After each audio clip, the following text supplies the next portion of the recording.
Welcome to the Steelers by the Lake podcast. My name is James, joined once again by my co-host relocated to Texas, Cody. Cody, how are you this fine Tuesday? Oh, James, I am fantastic. It's weird being an hour apart from you now. We're used to being on the same schedule more often than not, especially because we worked together. So that was, we were really on the same schedule. But now I am in, like you said, the Lone Star State, enjoying my time here so far. If you can't tell, I haven't quite finished unpacking process, but there was a lot to do, and it was a good time moving. Took 2 days to get here and stuff like that. Then drove my dad to the airport. It was a good time. It was a great time. But James, I'm doing fantastic. How are you, my friend? I'm good. It's I'm excited, man. It's game week. It is game week. It's official game week. A division rival this upcoming week. We'll talk more about the upcoming opponent on an episode later this week. We're going to do one Friday evening, most likely. That way we can get you guys an up-to-date on what's going on with the injuries and also our what's going on with the opponents, right? Yeah. Who's protected on the practice squad. It'll get us a little bit more of an idea what's going on. But before we get too deep into things, you know what it is. It's the first week of the month, which means we got to tell you about how last month our top states, our top countries. Yes, sir. What do you want me to do? You want me to do states? You want me to do countries? You do the states. I'll do the countries. You got it. So August numbers, the top 5 states. It's not even top 5. It's top states. Excuse me. Top states. Number 1, Pennsylvania. No surprise there. Number 2, California. Coming in there at number 2. Interesting to see them. Number 3, Indiana. So thank you, Indiana, for joining the top 3. 4, you got Kentucky, and then there was a tie for 5, a 3-way tie for 5, I might add, with Florida, Ohio, and West Virginia. So one of you guys got to bump the other 2 down next month, and we got to see what's happening there.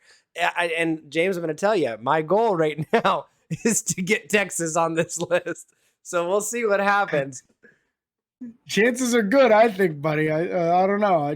Your presence down there is going to gain some listenership. We will see what happens. That one bit. Top countries from last month, of course, United States at number 1, Canada with a strong performance at number 2, and then Spain finishing in 3rd in the top 3 there. So that's what we got going on. But there's so much to talk about on this 53-man roster, on the practice squad, what's going on with some injuries. Yep. But first things first, at the trade deadline, Pittsburgh decided to make some moves, man. Seemed to be a little bit thin on the outside linebacker position. We weren't real sure. Both Cody and I thought that Hamilcar Rashed Jr. would end up making a team. He did not. Not the 53 anyway. I think he's on the practice squad. Mm-hmm. But what Pittsburgh decided to do was go ahead and make a trade with the Denver Broncos, who definitely are a trade partner for them. That was who they traded with to move up to go get Devin Bush back when that was the trade. So definitely a relationship already in place there. Pittsburgh gave up a 6th round pick for this upcoming draft class. And in return got edge rusher Malik Reed and their 7th round pick. Great trade. Great trade. All you did was move down 1 round. And got a player. And you got a player. Not just a player, but a pretty solid outside linebacker. Yeah, I'm pretty excited about this, Cody. How do you feel about it? I feel good, and I'll tell you what. If this was another position like offensive line or linebacker, or like middle linebackers, this kind of stuff, maybe not middle linebackers, but if it was another position, I'd probably feel more concerned about it. But with how Pittsburgh runs their front 7 on defense, I'm excited about this because there will be a rotation involved. Malik Reed will get his chances to play, and I think that he could provide an essential boost to our backup defenders when they come in on rotations and stuff like that. We're going to be losing less now when you get TJ Watt or Alex Highsmith off the field. Malik Reed, a very well, his resume speaks for itself. He has some good stat lines. I'm excited to see him get some play time with the 2s in the rotation and however he comes on. But I'm excited about the trade, and to only to swap picks too. That's phenomenal. Yeah, now in such late round picks too. I mean, what do you really get for a 6th or 7th? Sometimes not. You get a 4th-string quarterback that doesn't make it past the second cut. Sometimes. Yeah, and you could be looking at 10 picks apart or 20 picks apart. Yeah, Absolutely, absolutely. So what I love about this, he's only 26 years old. So if they decide to try to hang on to him past this deal, possibilities there. He's not real old yet; should be basically in his prime. Last year, he was able to tally 5 sacks. The year before, 8 sacks. Great. So that's great, man. You know, having your number one backup outside linebacker be able to get after the quarterback a little bit. That's what we need, right? Absolutely. Pretty much always been a pretty large drop off from the starters to the backups. Pretty rare that you get a high quality backup outside linebacker, and that seems like what they acquired here. But they weren't done there. They weren't. They went off and traded a 2025 7th round pick to the Vikings for their veteran guard / tackle, whatever you want to call him, Jesse Davis. He has playing time at both, who has 72 career starts, James. A lot of them with the Miami Dolphins. I think it's pretty awesome to see this personally. Better experience. It looks like he's a better guard than he is a tackle, but you're going to have that sometimes. I'm not real worried about that. What it is a good quality upgrade to depth. When you look at it as far as who was kept on the 53, your backup interior guys, J.C. Hassenauer and Kendrick Green, right? Well, Kendrick Green proved himself to not be a good center, so he's number 3 at best at center. Yep. And struggled pretty heavily in the preseason at left guard. Honestly, if he wasn't a 3rd-round draft pick, they probably wouldn't have kept him. So I think day one, you've got a guy that's a better guard at left guard and can play right guard, where Kendrick Green has never played yet. So I don't know how confident you would feel putting Kendrick Green on the field on game day, knowing that he can't play right guard because he hasn't even practiced at it yet. He's not good at center, and his best position appears to be left guard, which is also not good. Yep. So you had to upgrade there, and this is a guy with some good experience on the interior and in a pinch can play on the exterior. So I like it, and that's about as low as you can possibly go as far as collateral that you're giving up. You know, a 7th-round pick in 2025. It's 2022 right now. So you got time to make that pickup. Yeah, absolutely. And how many times do you end up getting 7th-round compensatory picks anyway? So chances are good that you're going to end up losing somebody, gaining a compensatory pick, and you'll still have a 7th-round pick anyway. Absolutely. After this trade took place, the original 53-man roster was announced, which already had changes to it. James, I don't know if you want to go over that original 53 or not. Changes have already occurred. I mean, let's go over it, like what the 53 is right now. Yeah. And as we're doing it, we can talk about the changes that has happened since then, and kind of bring them into play here. So quarterback, no surprises, right? You know, we had Mason, we had our rookie Kenny Pickett, and then of course our starter Mitchell Trubisky. Originally announced as Mason being the number 2. A day later, they say that was a clerical error. He is now the number 3, which is what we expected. My biggest surprise there, honestly, was that Mason hasn't been traded yet, because I do feel like he's got some trade value. But that has not happened yet. Doesn't mean it won't. Probably, to me, that means that just nobody offered a high enough round pick. That Omar Khan said, hey, bring it. This isn't a good enough deal. Probably people offering 6th-round picks and 7th-round picks, and he said, nope. Or very similar to what you already said. You already said, you know, can this offensive line keep 3 quarterbacks healthy all year? Who knows? There may have been some great offers come in, and Omar had to say, you know what, we're going to hold off for now because we don't know what's going to happen with our quarterback health. So we'll see what happens there. The fullbacks and running backs that made the 53, Najee Harris, obviously Benny Snell, who I had not making the team, Jaylen Warren, and Derek Watt, obviously making the team. Which means we both missed on Anthony McFarland. We thought he was going to make the team. Unfortunately, does not, but does make the practice squad. Also, at the quarterback position, worth noting that Chris Oladokun was signed by the Kansas City Chiefs to their practice squad. I think that's notable because unless they use one of their 4 protected slots on him, that means he's eligible to be snagged away by other teams.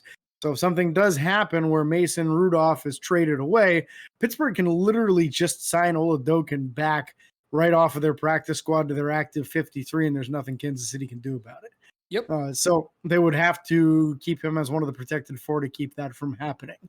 So Keep an eye on that situation. If Mason goes somewhere, that could be a real easy transition to steal the young man back.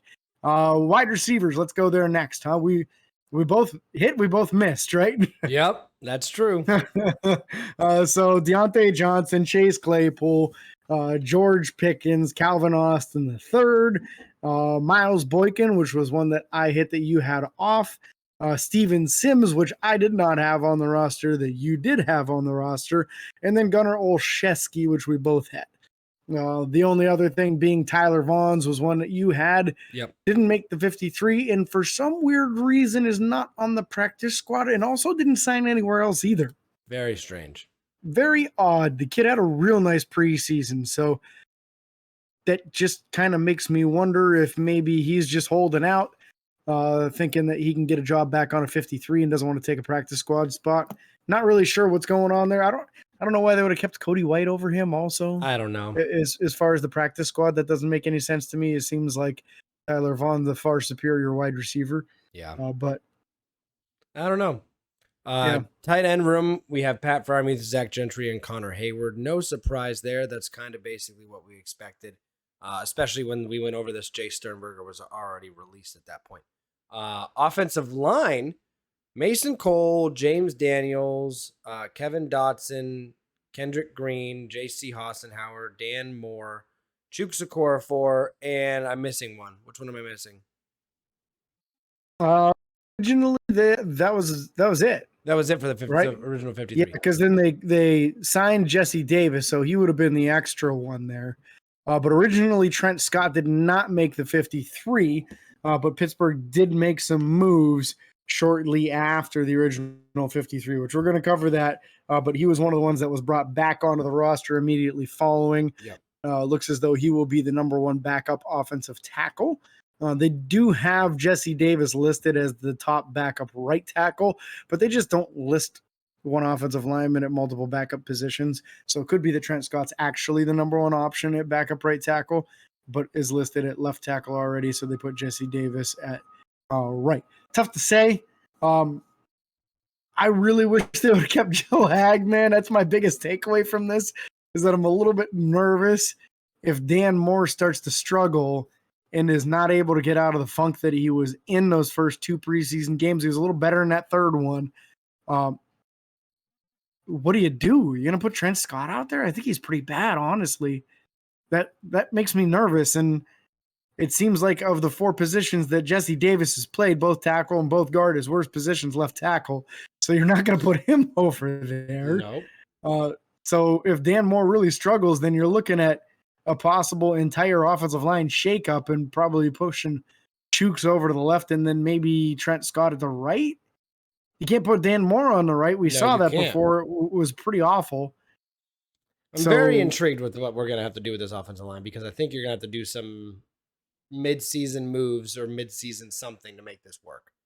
I think if one of the starters gets injured, you'll see him move like that day. Yeah. I think they'll either go out and sign one of these older veterans that's in their mid-30s that's still available, or they'll immediately make a trade with someone with a high-level backup that they think is someone that they can get by with. Yep. So I don't think that the story's over at the offensive tackle position. I think it's probably a little closer to being over at guard. I would agree. But yeah, tackle, I'm not sold that this is the final thing of what we're going to see here. Definitely could be some changes. And I think, like I said, if there's an injury, look for it to happen like 24 hours after the game, man. Or less. Yep. Yeah. Yeah. The defensive line, and James, the list I have may not be the original 53, so some of these may be wrong. You'll have to correct me on them. But we have Cam Hayward, Larry Ogunjobi, Montravius Adams, Isaiah Loudermilk, Tyson Alualu, Chris Wormley, and DeMarvin Leal on the team. Yeah, it's that 7. Okay. Nobody switched afterwards. Really, the only question we had was anything going to happen with Montravius Adams or Wormley, because he wasn't able. Yeah, or Wormley. Was Wormley going to get traded? Yeah. Was Montravius Adams going to get pushed to the IR because he missed the whole preseason, so we didn't really know what was going on there with him. It looks like he's been practicing recently, should be ready to go. We'll find out more by Friday. They'll give us a list on Friday of your questionables, likelies, probables, whatever. All right.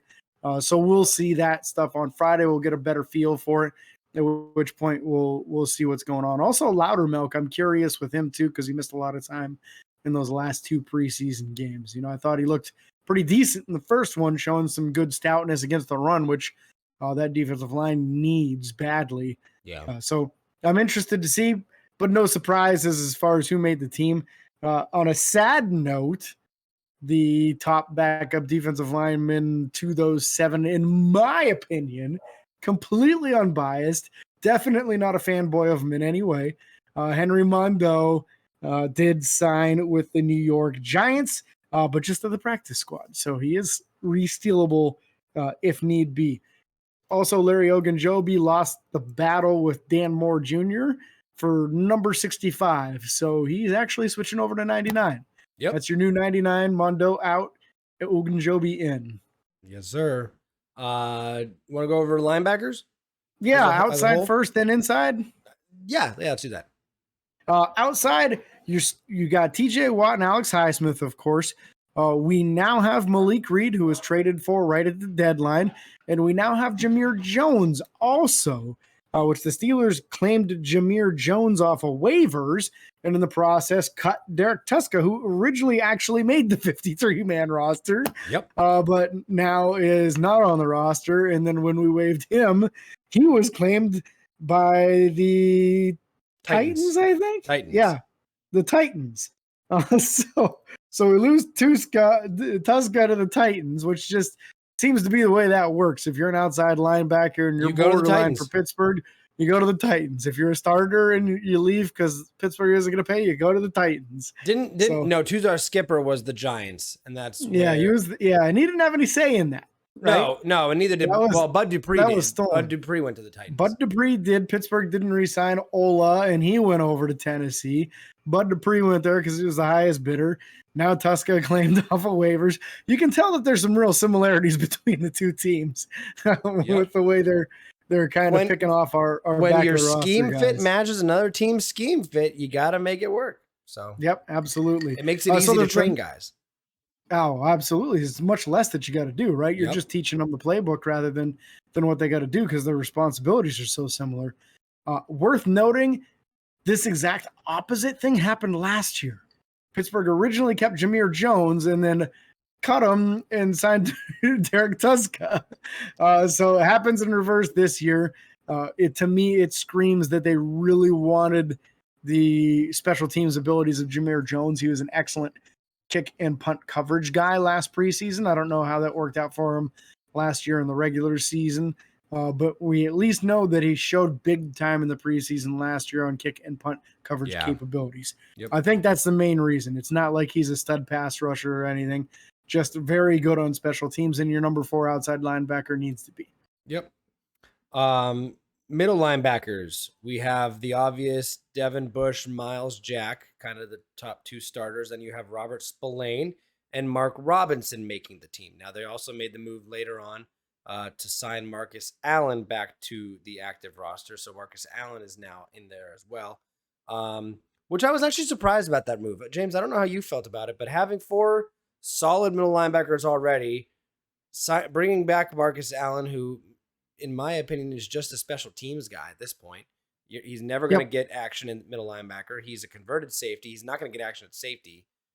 Nope. They had to have signed him specifically for special teams, and I'm not sure why. I'll tell you why, because he's very good as an up back on the punt unit. Well, okay, that's fair. We talk about that a lot. That's 100% what it is. Because other than that, he doesn't seem to do a lot in tackling guys on punt or kick coverage. Doesn't, like you said, really shine on the defensive side, whether middle linebacker or at safety. His value is as the personal protector to Presley Harvin III. They tried a lot of other guys in the preseason, and we saw a few punts almost get blocked because you had smaller safeties trying. Like Trey Norwood was trying to do it, but I think he's still a little undersized. Yeah. You need a guy a little bit bigger than that in that 210, 220 plus range. Trey Norwood, not even 200 pounds. So if he gets a linebacker, running back, tight end, something like that into his chest, he's in a world of hurt, man. He's just going to get driven back real easily. Yep. So until he can get bigger and stronger, I don't think it's a realistic role for him quite yet. But give him another offseason. Let's see what he can do next year. The plus side of this is being that he was originally cut. Marcus Allen is no longer on that $2.5 million deal. So they saved like $1 million by doing it this way. It's fantastic. It's absolutely fantastic. Cornerbacks. You want to go over corners? Corners. We both nailed it. Well, I'm sorry. No, you had Justin Lane. So other than that, we nailed it. So we had, let me pull these guys up. I'm sorry. I wasn't looking. Ahkello Witherspoon, Arthur Maulet, Cameron Sutton, Levi Wallace, and James Pierre. As of right now, they've got Ahkello Witherspoon and Cameron Sutton listed as the starters, with Arthur Maulet listed as the starter in the nickel. Yep. Going to be interesting to see how that plays out. I can't imagine Levi Wallace just riding the bench when Arthur Maulet is not as good in coverage. Yeah, I can't imagine. I think there's going to be more of a rotation between these guys than we've seen in normal past. I mean, James Pierre had a fairly decent year last year, sealing off the one game against the Broncos with an interception in the end zone. I think there's a lot that could be said about these guys. Again, Ahkello Witherspoon and Cameron Sutton, however, those top two guys, don't expect them to sit out very often, if at all. In my opinion. I think what we'll probably see is that if it's like third and short-ish, it'll be Arthur Maulet. If it's third and longer or an obvious passing down, I think they take Maulet out, put Wallace in, and slide Cam Sutton into the slot. I think that's your best cover guys, is Wallace, Sutton, and Witherspoon, as where Maulet's really solid against the run. Yeah. So I think they'll do it situationally, and in doing so, Levi Wallace will probably still get 15 snaps a game. Oh, easily. I would be shocked if he didn't. And then also Justin Lane was claimed by the Giants as well. So another player to the Giants. Safeties, nothing surprising here. Minkah Fitzpatrick and Trey Norwood and Terrell Edmonds and Miles Killebrew. Miles Killebrew also being named, not to go too far, because we'll talk about this a little bit. Miles Killebrew was named the special teams captain, which was very impressive. Mm-hmm. More than likely because of those 2 blocked punts last year. So phenomenal job on his part, and he earned that for sure. But we didn't expect anything different here, really. I mean, nope. It's kind of I think kind of what there was. Did you have Miles on yours? I forget. I did not have Miles. You did not? Okay, no. Yeah, that was the only difference we had there. I had Pittsburgh releasing. Let me get him pulled back up here. The safety, there he is, DeMonte Casey. I had him keeping KZ and then putting him on the IR, which is what they did. But I guess wrong as to who would come back on the roster. I said Elijah Riley, but I did nail that KZ was on the original 53. Just shows that they want to make sure he's able to come back. Rumor is looking about 6 weeks on the injury. So yeah. And then before we see him as early as week 7, possibly coming back. Yeah, before we get into the special teams here, KZ and Austin III both went on to the IR after this, which is why whenever we talked about certain players getting signed, the numbers, if you've been keeping track, wouldn't add up at this point. But that's because Calvin Austin III is on the IR now. So one less wide receiver. That brings us down to 6, and we were at wide 7. Receivers. So, special teams, no surprise here. We nailed this. Chris Boswell, Presley Harvin III, Christian Kuntz, long snapper. Nothing more you can ask for out of those 3 guys. So, yep, no surprises. That's exactly what we assumed we were going to have. That's exactly what we got out of it. So, worth noting, I want to go over the practice squad players real quick because I do think there's a couple guys that we definitely need to talk about here. Yeah. So let me get this pulled up. First one. They did sign a safety, a veteran safety. Andrew Adams is his name's played in 87 games with 35 career starts. So this is a guy with some pedigree. Could be some insurance in case something were to happen. And with having DeMonte KZ out, this could be somebody that you call up on game day because he does have some experience there. 5'11", 202, so he's no small fry. Carlos Davis does make the team and is going to be wearing 73 now. I kind of thought he was wearing 73 already. Yeah, I also thought I saw a number change for him. Now I'm confused. I don't know. Anyway, so Carlos makes it, but his twin brother Khalil does not. William Dunkel, the guard that they signed, I want to say on the second round of cuts, either the first or second round of cuts, they brought in 2 offensive linemen. Dunkel was one of them. He's on the practice squad now. One of the ones I'm most excited about, Mark Gilbert. He was trying out for the team last year, had a nice preseason. We put him on the practice squad, then he got stolen away. And then he actually had a fumble recovery that sealed a tie for the Detroit Lions against the Steelers. So nice to have him back. I think he was a developmental guy that you can actually do something with. He made the practice squad over the likes of Chris Steele. So this is somebody that they really liked and they were excited about getting back. I think that's pretty awesome personally, because like we talked about previously, we really needed to see a young person that could possibly be developed into a future contributor in the secondary. You know, we don't expect James Pierre to really develop past what he is, which is a number 4 or 5 corner. And then what do we have once we lose Wallace, Sutton, and Witherspoon, who are all 2 or 1 years left on their deals? You need somebody who can cover and play on the outside at 6'1", 192. He's got the size you're looking for. So excited about that. The running back out of New Mexico State, another Huntley. Back in the day, we had Richard Huntley. This is Jason Huntley. Yep. No clue if there's any relation or not. No clue. Nope. No idea. Also don't know a ton about him, but there he is. Also another corner, Josh Jackson. This is another veteran, a guy with 44 games experience in the NFL with 15 starts. 6 foot 196, the right size of what you're looking for, but again, someone you could call up if need be. And then John McGlue is back. Finally. I'm big on that one. I'm big on that one. I am. Yeah, I think John played pretty decent in the preseason, had some nice games, flexible enough to play guard and tackle, so I could easily see him being the next man up if Pittsburgh has to resort to using Kendrick Green and decides that his play is too bad to continue with him.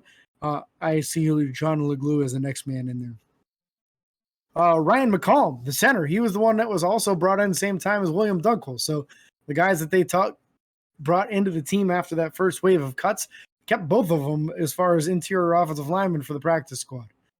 So they must at least see something. He is a guy that has a decent amount of experience in the NFL. So you've got something there. And then we go to a couple of Steelers from the roster already. Cody, you want to talk about Anthony McFarland Jr. and Hamilcar Rashed?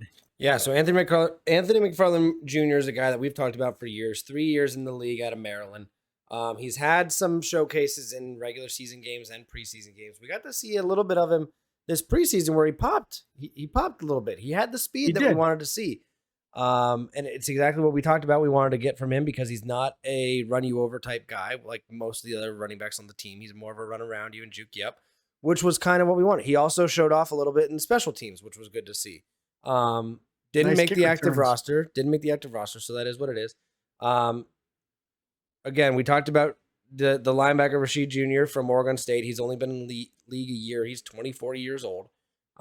Expect that if there's any kind of injury at the outside linebacker position, he's the guy to come in. He's easily the number 1.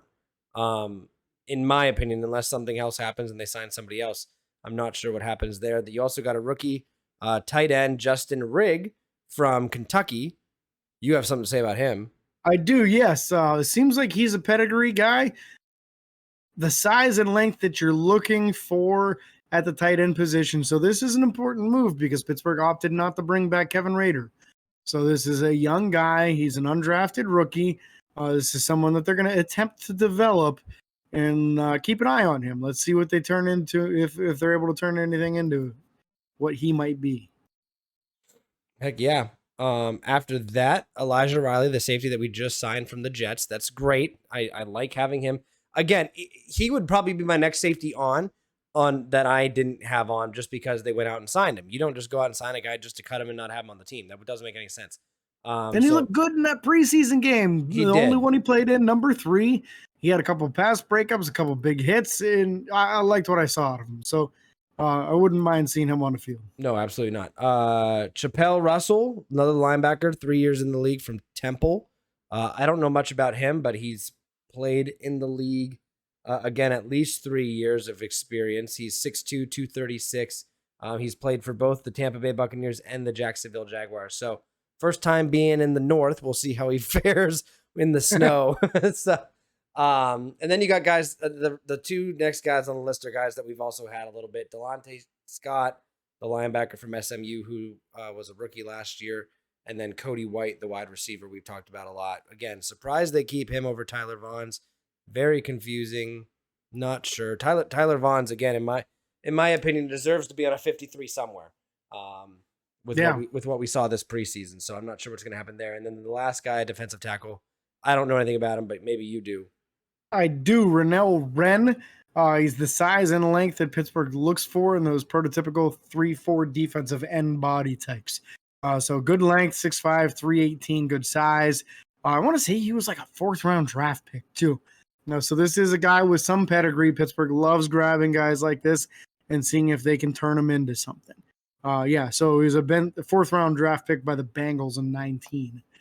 So there is a guy there in Renell Wren that they're probably going to attempt to see if they can pull something out of.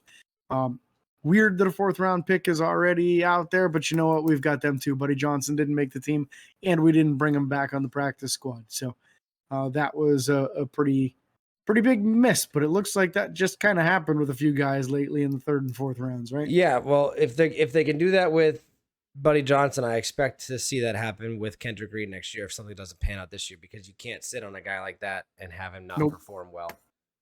That's going to do it for the practice. Better play. Yeah, that's going to do it for the practice squad. We talked about most of the signings. Justin Lane to the Giants. Chiefs grabbed Chris Oladokun. Kevin Rader went to the Titans practice squad. And Correct. Then, again, we added Joe Hagg and Jesse James. Joe Hagg and Jesse James went to the Browns, 53-man active roster. So sad to see those guys go, especially to division rival. That sucks. Yeah. I thought that was noteworthy just because it seemed like Joe Hagg was probably our best backup offensive tackle. Cleveland felt highly enough of him to go ahead and grab him after we cut him. And keep him as a backup offensive tackle. And they're supposed to be one of the better offensive lines in the NFL. So that kind of tells you something as far as what different people are looking at when looking at Joe Hagg.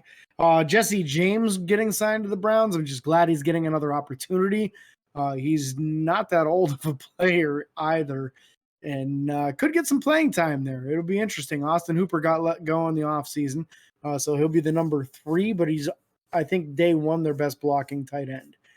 So you might see him a lot in goal line. Hopefully they're not smart enough to throw the ball up high to him because he comes down with it every time.